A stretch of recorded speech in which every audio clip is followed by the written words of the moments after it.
السلام علیکم ورحمۃ اللہ وبرکاتہ۔ آپ سے مخاطب ہے طبیب روحانی و جسمانی پروفیسر قاری عبدالمنان زیگل۔ ناظرین کرام، اکثر گھروں کے اندر جادو ہیں، جنات ہیں اور اسی طرح بے شمار امراض ہیں، بیماریاں ہیں، اور وہ بہت بڑا بڑا علاج کرواتے ہیں، لیکن وہ کہتے ہیں کوئی دوائی اثر نہیں کرتی۔ تو ناظرین کرام، آج میں آپ کے سامنے قرآن مجید کی ایک عظیم سورت لے کر آیا ہوں۔ اس کا نام ہے سورۃ الفاتحہ۔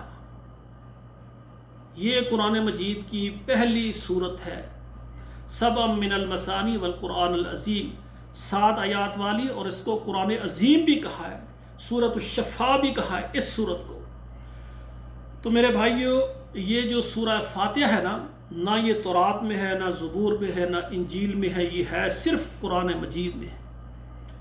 قرآن مجید کی پہلی سورت ہے، اور میں سمجھتا ہوں کہ صبح سے لے کر شام تک پوری دنیا میں اگر سب سے زیادہ پڑھی جانے والی سورت ہے اور یہ سورہ فاتحہ ہے، کیونکہ نماز کی سب رکعتوں میں ہم پڑھتے ہیں، سنتوں میں، نفلوں میں، نماز جنازہ میں، نماز تہجد میں، دوسرا اشراق اوابین اور قیام اللیل، ہر نماز کے اندر یہ سورہ فاتحہ ہر رکعت میں ہم پڑھتے ہیں۔ تو اس اعتبار سے میرا یہ دعویٰ ہے کہ صبح سے شام تک یہ سب سے زیادہ پڑھی جانے والی سورت کون سی؟ سورہ الفاتحہ ہے، اور اس کے ساتھ اگر شامل کیا جائے تو سورہ اخلاص ہے۔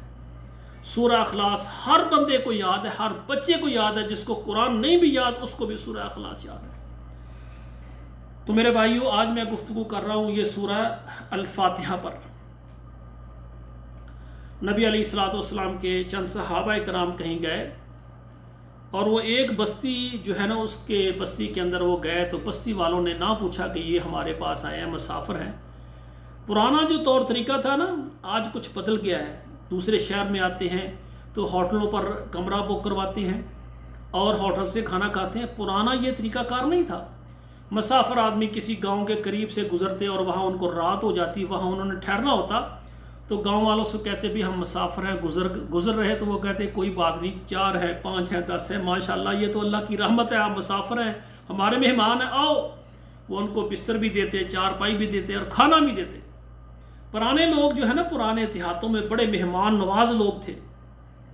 لیکن ہوا کیا کہ یہ صحابی ہیں، چند یہ سفر کر رہے تھے، یہ کسی بستی کے اندر انہوں نے پڑاؤ ڈالا، اور بستی والوں کو پتہ چل گیا کہ یہ کوئی مہمان ہے، مسافر ہیں، رات ہو گئی ہے، یہ رہنے لگے ہیں ہمارے پاس۔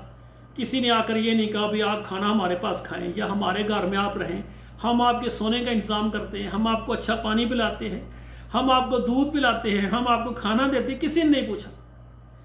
ہوا یہ کہ ان کا جو نمبردار کہہ لے، چودھری کہہ لے ان کا، کافروں کا، اس بستی میں جو لوگ تھے، اس کو بچھو نے کاٹ لیا، اور بچھو اتنا زہریلا تھا کہ اتنی تکلیف کہ اس کے جو نوکر چاکر تھے، اس کے جو رشتہ دار بہن بھائی تھے، سب پورے گاؤں کے اندر چلے گیا، بھائی کسی کے پاس کوئی دم ہے؟ ہمارے سردار کو بچھو نے کاٹ لیا، کسی کے پاس کوئی دم ہے تو بتاؤ۔ کسی نے نہیں کہا کہ ہمارے پاس کوئی دم ہے۔ آخر کرتے کراتے یہ جو مسافر تھے صحابہ کرام، ان کے پاس آ کے کہنے لگے بھئی آپ میں سے کوئی بندہ دم جانتا ہے؟ ایک صحابی نے کہا میں جانتا ہوں۔ انہوں نے کہا بھئی ہمارا جو ہے نا سردار، اس کو بچھو نے کاٹ لیا ہے، اس کو دم کر۔ انہوں نے کہا بات یہ ہے کہ میں دم کروں گا، آپ کا مریض ٹھیک ہو جائے گا، اور آپ نے 40 بکریاں دینی۔ وہ کہنے لگا ٹھیک ہے۔ اب دیکھیں اس کو تکلیف اتنی تھی، سردار تھا، تو انہوں نے کہا اس کی تکلیف ختم ہو جائے تو کوئی بات نہیں۔ یہ جناب ان کے گھر میں گیا، تو ان کے گھر میں جب گیا نہ، جا کر اس صحابی نے اس کو دم کیا۔ اس صحابی نے جب اس کو دم کیا نا، تو اس کی جناب درد جو ہے وہ بالکل ختم ہو گئی اور اس کو سکون ہو گیا۔ انہوں نے بطور ہدیہ جو ہے 40 بکریاں دی، اور یہ صحابہ کرام نے 40 بکریاں لے لی۔ 40 بکریاں لے کر اب صحابہ کرام 2 4 5 جو تھے، ان کا اختلاف ہو گیا۔ بعض کہنے لگے دیکھیں ہم نے دم کیا اور 40 بکریاں لے لی ہیں، یہ تو اچھا نہیں کیا۔ بعض کہتے ہیں نہیں بھائی، یہ ہم نے معاوضہ لیا، اجرت لی ہے۔ اب صحابہ میں اختلاف ہو گیا، تو ایک صحابی نے کہا ٹھیک ہے بھائی، اختلاف ہو گیا، یہ بکریاں ہم ساتھ رکھتے ہیں، ہم مدینہ منورہ میں جائیں گے، اللہ کے رسول کے سامنے یہ بکریاں بھی پیش کر دیں گے اور بتائیں گے کہ ہم نے یہ دم کیا ہے کہ یہ ہمارے لیے جائز ہے۔ مدینہ منورہ میں گئے تو انہوں نے کہا اللہ کے رسول، اس طرح سارا واقعہ سنایا کہ دم کیا اور ہم نے بطور اجرت یہ بکری لی ہے۔ اللہ کے رسول صلی اللہ علیہ وسلم نے فرمایا ٹھیک ہے یہ آپ بھی لیں اور اس میں میرا حصہ بھی نکالیں۔ اللہ کے رسول نے فرمایا میرا حصہ بھی دیں اور آپ بھی۔ اور اللہ کے رسول صلی اللہ علیہ وسلم نے فرمایا بھئی تو نے اس کو دم کیا کیا تھا؟ اس نے کہا میں نے سورۃ فاتحہ۔ فرمایا آپ کو کیسے پتہ چلا یہ سورۃ فاتحہ شفا ہے؟